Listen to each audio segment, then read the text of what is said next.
تجھے کبھی یہ مہلت نہ دے گا۔ وقت کے 3 لمحے ہوتے ہیں۔ ایک لمحہ وقت کا وہ ہے جو بیت گیا، اس کو ماضی کہتے ہیں۔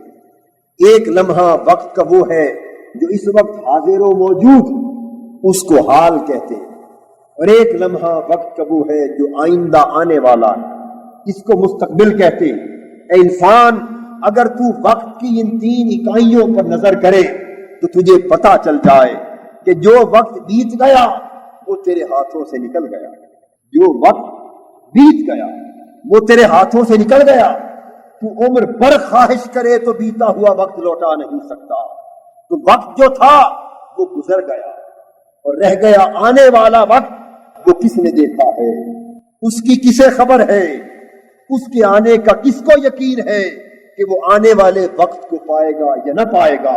ہم میں سے کون یہ بات یقین اور وثوق سے کہہ سکتا ہے کہ میں آج کے سورج کو غروب ہوتا دیکھوں گا، یا کل کے سورج کو طلوع ہوتا دیکھوں گا، یا میں آئندہ سال پاؤں گا؟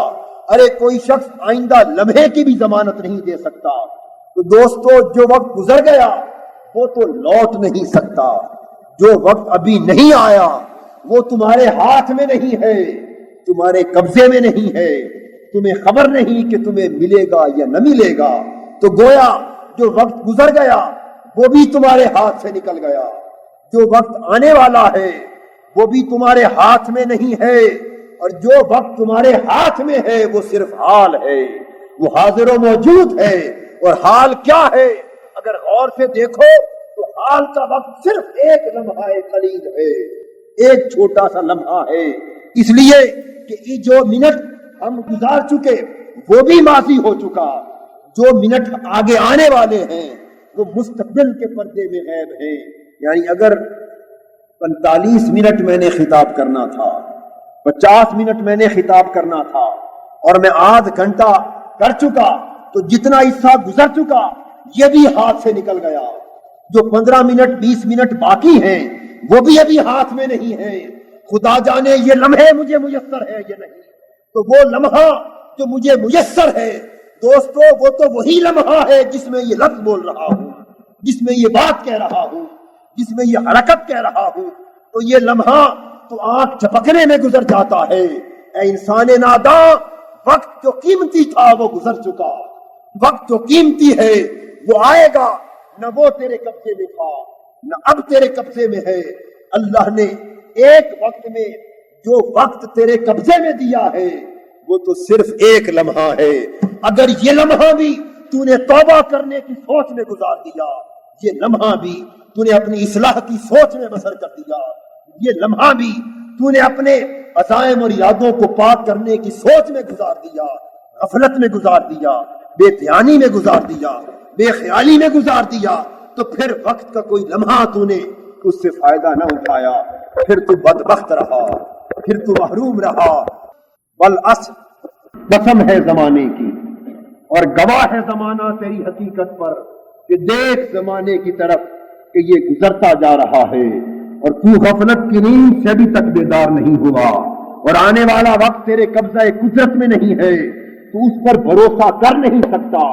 جس وقت کے لمحے پر تیرا بھروسہ ہے، جس پر تیرا تکیہ ہے، وہ تو صرف ایک لمحہ ہے جسے حال کہا جاتا ہے۔ اس لیے انسان اگر اچھائی کرنی ہے اسے کبھی مستقبل پر ڈال کر نہ رکھ، اگر توبہ کرنی ہے اسے کل پر کبھی نہ رکھ، کل تو درکنار، آج کے مستقبل کے لمحے کے لیے بھی ملتوی نہ کر۔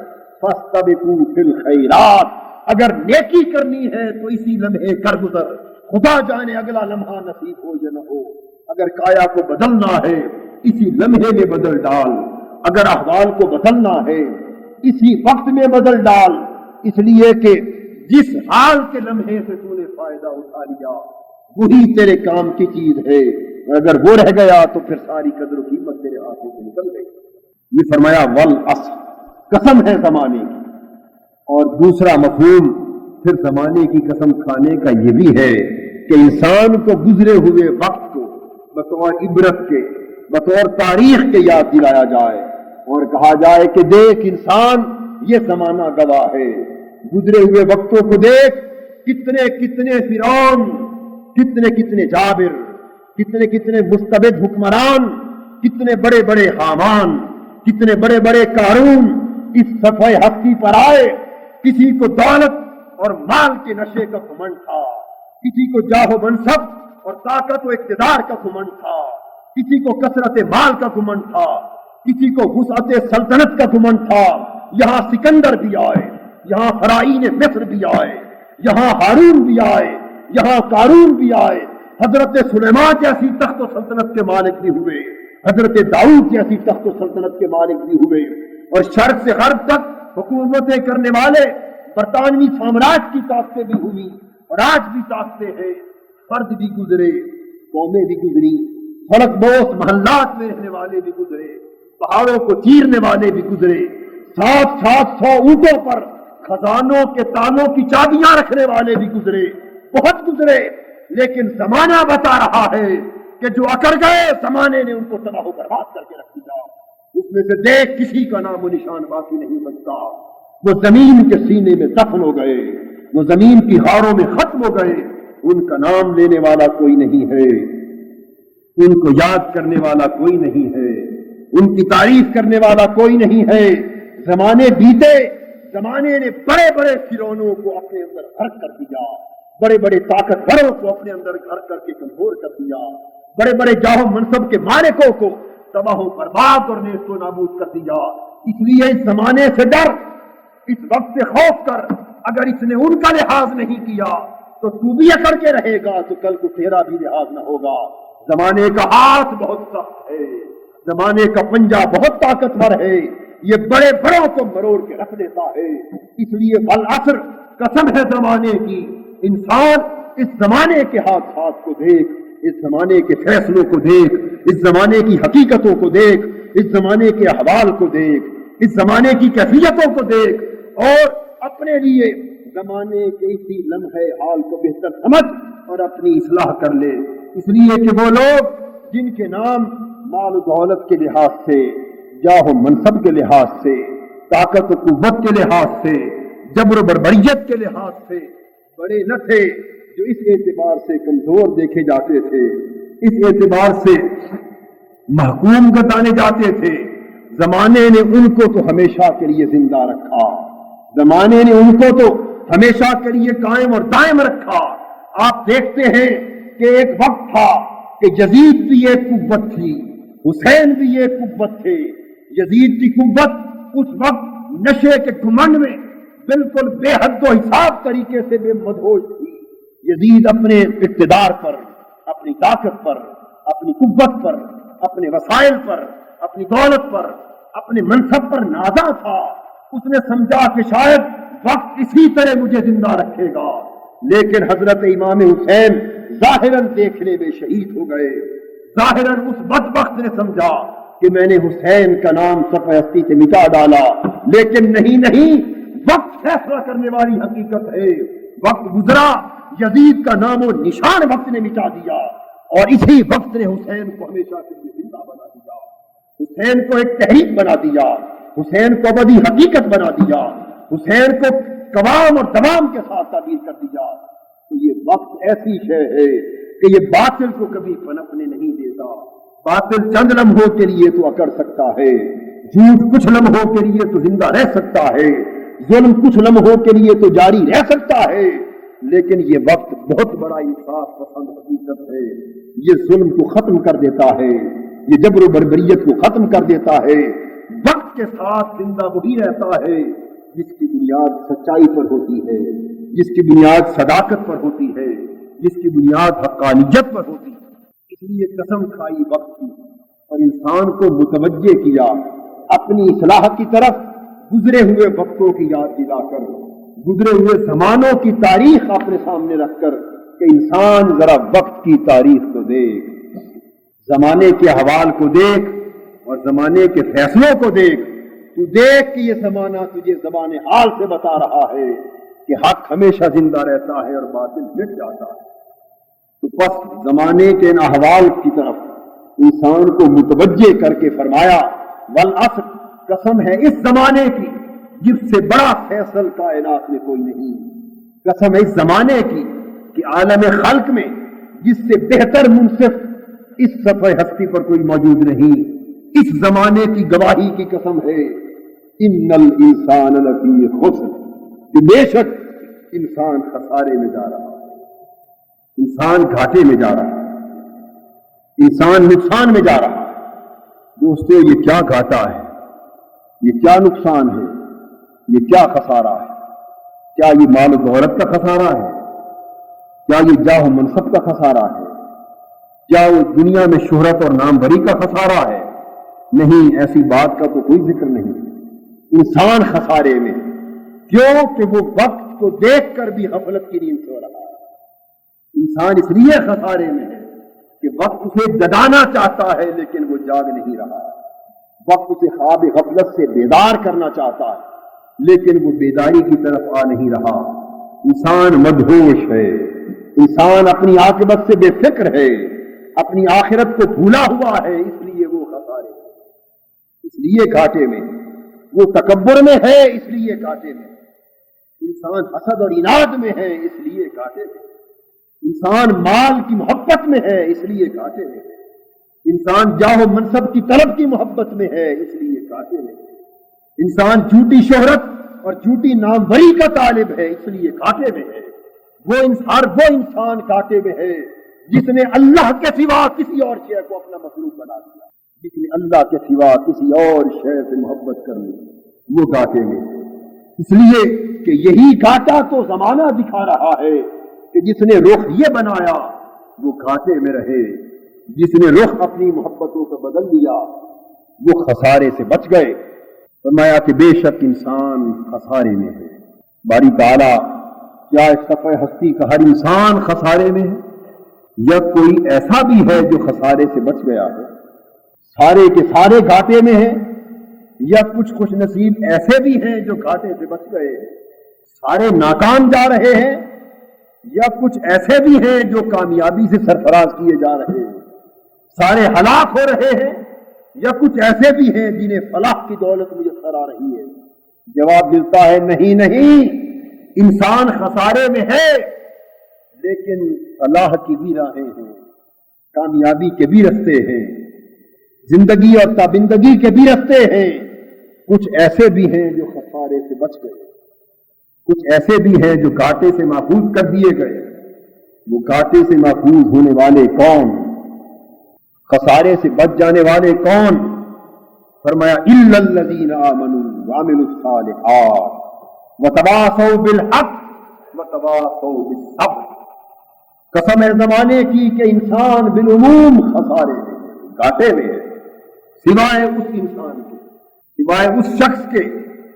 اب سوائے سے پہلے جس انسان کا ذکر ہے وہ ناکام انسان تھا، اب سوائے کے بعد جس انسان کا ذکر آ رہا ہے وہ کامیاب انسان ہے۔ دوستو آؤ قرآن کی زبان سے کامیابی اور ناکامی کا معیار سمجھ لو۔ ناکام تو وہ انسان تھا جس کی ناکامی پر زمانہ گواہی دے چکا، اور کامیاب وہ ہے جس کی کامیابی پر قرآن گواہی دے رہا ہے۔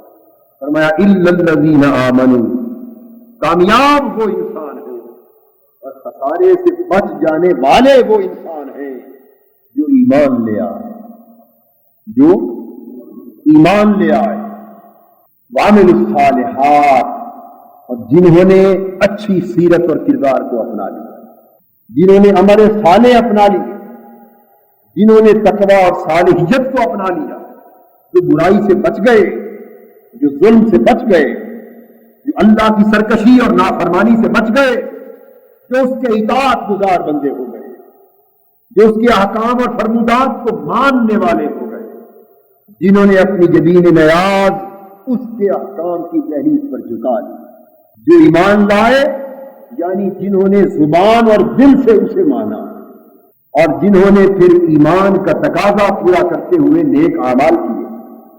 صرف یہی دو شرطیں نہیں، پھر فرمایا وتواصوا بالحق وتواصوا بالصبر۔ صرف ایمان لانا ہی کامیابی کے لیے کافی شرط نہیں، صرف ذاتی سطح پر نیک اعمال کرنا ہی کامیابی کی کافی شرائط نہیں۔ یہ دو شرطیں انفرادی ہیں۔ کامیابی کی 4 شرطیں بیان کی جا رہی ہیں۔ کتنی شرطیں؟ 4 2 انفرادی شرطیں اور 2 اجتماعی شرطیں. 2 کا تعلق فرد کی نجی زندگی سے، فرد کی ذاتی اور شخصی زندگی سے، اور 2 شرطوں کا تعلق ایک فرد کی اجتماعی زندگی سے، معاشرتی زندگی سے، سیاسی زندگی سے، مذہبی اور دینی زندگی سے، اقتصادی اور معاشی زندگی سے، سماجی، اخلاقی، تہذیبی اور ثقافتی زندگی سے.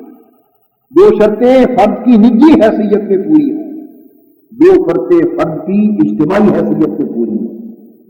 تو پہلی 2 شرطیں جن کا تعلق نجی اور شخصی زندگی کے ساتھ تھا وہ ہے ایمان اور عمل صالح.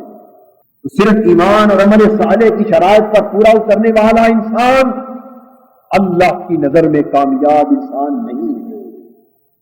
یہ کامیابی کا جزوی تصور ہے، یہ مذہب کا محدود تصور ہے، بلکہ کلی کامیابی، ہمگیر کامیابی اور حقیقی کامیابی یہ ہے کہ انسان ذاتی سطح پر زبان اور دل سے اللہ کو رب مانے، نبی کو نبی مانے، قرآن کو ہدایت کی کتاب مانے، دل سے مانے، زبان سے مانے، ظاہر سے مانے، باطن سے مانے. اور پھر اس کے بعد وعمل الصالحات، جس کتاب کو اس نے کتاب مانا اس کی ہدایت پر عمل کرے، جس رب کو رب مانا اس کے حکم پر عمل کرے، جس نبی کو نبی مانا اس کی سیرت کے مطابق اپنے عمل کو سنوارے. یہ 2 شرطیں تو اس کی شخصی سطح پر تھیں، لیکن اس کے بعد کچھ ذمہ داریاں اس پر معاشرے پر بھی عائد ہوتی، اجتماعی اور سماجی سطح پر بھی عائد ہوتی. وہ ہے وتواصوا بالحق وتواصوا بالصبر. جس معاشرے میں وہ انسان زندہ ہے، وقت بسر کر رہا ہے، اس میں حق کی قوتیں بھی کار فرما ہوتی ہیں، باطل قوتیں بھی کار فرما ہوتی ہیں. اس میں نیکی کی خواہشات بھی، بدی کی خواہشات بھی، اچھائی کی فورسز بھی ہیں اور برائی کی فورسز بھی ہیں. نیکی کو فروغ دینے والے بھی ہیں، بدی کو پھیلانے والے بھی ہیں، تعمیر کرنے والے بھی ہیں، تخریب کرنے والے بھی ہیں، مثبت کوششیں کرنے والے بھی ہیں، منفی کوششیں کرنے والے بھی ہیں. اس لیے کہ یہاں رحمانی طاقتیں بھی معاشرے میں ہیں، شیطانی طاقتیں بھی ہیں، حق بھی ہے، باطل بھی ہے، خیر بھی ہے، شر بھی ہے، نیکی بھی ہے، بدی بھی ہے. اور یہ ہر سطح پر ہے. اپنے گھر کو دیکھیں، آپ کی گھریلو زندگی کے اندر نیکی کے راستے بھی موجود ہیں، بدی کے راستے بھی موجود ہیں. گھر کے تقاضے اچھائی کی طرف لے جانے والے بھی ہیں، بدی اور برائی کی طرف لے جانے والے بھی ہیں. بیوی بچوں کی خواہشات آپ کو نیکی پر بھی آمادہ کر سکتی، بدی اور گناہ پر بھی آمادہ کر سکتی. دوستوں کی خواہشات اچھائی کی ارتکاب بھی آپ سے کروا سکتی، بدی اور معصیت کا ارتکاب بھی آپ سے کروا سکتی. خاندان کی خواہشات الغرض ہر زندگی کے ہر گوشے میں دونوں رخ سامنے سامنے ہے. تو فرمایا کہ کامیاب انسان کے لیے تیسری شرط یہ ہے کہ وہ زندگی کے ہر قدم پر نیکی اور بدی اور حق اور باطل میں فرق کرے. جہاں دونوں تقاضے دکھائی دے وہ بے درک ہو کر حق کا ساتھ دے اور باطل کو کچل ڈالے، نیکی کو فروغ دے اور بدی کو دبا ڈالے، اچھائی کا ساتھ دے اور برائی کو چھوڑ دے. وتواصوا بالحق، اگر تعاون بالحق ہوگا، تواصی بالحق ہوگا، ہر سطح پر بے دھڑک حق کا ساتھ دے گا اور کسی کے خوف کو خاطر میں نہ لائے گا، کسی حرص اور لالچ کو خاطر میں نہ لائے گا، کسی طمع اور آس کو خاطر میں نہ لائے گا. ہر جگہ جہاں اسے حق کی پہچان آئے مال و دولت کے انبار اس کے قدموں میں ڈال دیے جائیں. زندگی جان سے ہاتھ دھو جانے کا خوف اس کے سامنے رکھتا ہو، وہ موت کو قبول کر لے لیکن حق کا ساتھ چھوڑنا قبول نہ کرے. وہ جاہ منصب کو چھوڑنا گوارا کر لے لیکن حق کی آواز کو ضمیر میں کبھی دبانے نہ دے. وہ مال و دولت کو پائے استحکار سے ٹکرا دے، لعنت بھیج دے دنیا کی ہر خواہش پر، لیکن حق کا دامن کبھی ہاتھ سے نہ چھوڑے. اس لیے کہ حق سے بڑھ کر اس کائنات میں کوئی دولت نہیں ہے. اے انسان، جس کو تو دولت سمجھ رہا ہے وہ حق کی دولت کے سامنے ایک ہے. سب سے بڑی دولت حق ہے، سب سے بڑی دولت تقویٰ ہے، سب سے بڑی دولت صالحیت ہے، سب سے بڑی دولت اخلاص ہے، ارے سب سے بڑی دولت میرے رب کا راضی ہو جانا ہے۔ جس سے رب راضی ہو گیا اس نے ساری کائنات کی دولتوں کو لوٹ لیا، اور جسے ساری دولتیں دامن میں سمیٹ کر رب کو ناراض کر دیا وہ بدبخت مارا گیا۔ وتواصوا بالحق، وہ حق کا دامن ہاتھ سے کبھی نہ چھوڑے۔ وتواصوا بالصبر، اور صبر کے دامن کو تھامے رہے، اس لیے کہ جب وہ اتنا نڈر ہو کر، بے دھڑک ہو کر، بے خوف ہو کر، اور ظاہر اور باطن میں سچا ہو کر جب حق کا دامن پکڑے گا، حق کا ساتھ دے گا، تو قدم قدم پر مصیبتیں آئیں، قدم قدم پر رکاوٹیں آئیں گی، قدم قدم پر مشکلات آئیں گی، قدم قدم پر دشمنیاں ہوں گی، عداوتیں ہوں گی، سازشیں ہوں گی، مخاصمتیں ہوں گی، تو قدم قدم پر مسائل ہوں گے، مشکلات ہوں گی، آرام ہوں گے۔ اس لیے انسان حق کا دامن ایسا پکڑ کہ اگر مشکلات کے بادل امنڈ آئیں، رکاوٹوں کے پہاڑ تیری راہ میں کھڑے ہو جائیں، سازشوں کے جال بچھ جائیں، دشمنیوں ہر طرف پھیل جائیں، لیکن کوئی سازش تیرے قدموں میں تسلسل پیدا نہ کر سکے، کوئی دشمنی تیرے عزائم کو کمزور نہ کر سکے، کوئی عداوت تیرے بڑھتے ہوئے قدموں کو روک نہ سکے۔ تو حق کا ایسا ساتھی بن کہ پھر گلا کٹتا ہے تو کٹ جائے، جھکنے نہ پائے، ضمیر تیرا زندہ رہے، جسم کی موت وارد ہوتی ہے تو ہو جائے۔ جو شخص اس طرح صبر اور استقامت کی راہ پر چلتا ہے وہ اللہ کی بارگاہ میں کامیابی سے ہمکنار کر دیا جاتا ہے۔ ادھر سے آواز آتی ہے، اے انسان جس نے ایمان، عمل صالح، حق اور صبر کا دامن تھام لیا، اسے ہم نے کامیاب انسان قرار دے دیا۔ اس کی کامیابی کا مجدہ جانفزا سنا دیا گیا، اس کی کامرانی کی ندا ہاتف غیب سے آ گئی، اور وہ ایسا کامیاب ہے کہ پھر یہ زمانہ جس کی گواہی دی گئی تھی یہ بدلتا رہے گا، لیکن اس کی کامیابی کے ڈنکے بجتے رہیں گے۔ اور جو ناکام ہو گیا اللہ کی بارگاہ میں، دنیا اس کے زمانے میں جتنا کامیاب کہتی رہے، لیکن وقت کی ایک کروٹ بدلنے کی دیر ہے، اس کا نام و نشان تک باقی نہ رہے گا۔ آؤ دوستو، ہم مل کر عزم کریں کہ ہم حقیقی کامیابی کو کامیابی سمجھیں، اس میں جس میں اللہ کی رضا حاصل ہو، اور دنیا کی عارضی کامیابیوں کو اللہ کی رضا کی بڑی کامیابی پر قربان کر دیں۔ اللہ پاک ہمارا حامی و ناصر ہو۔ وما علینا الا البلاغ۔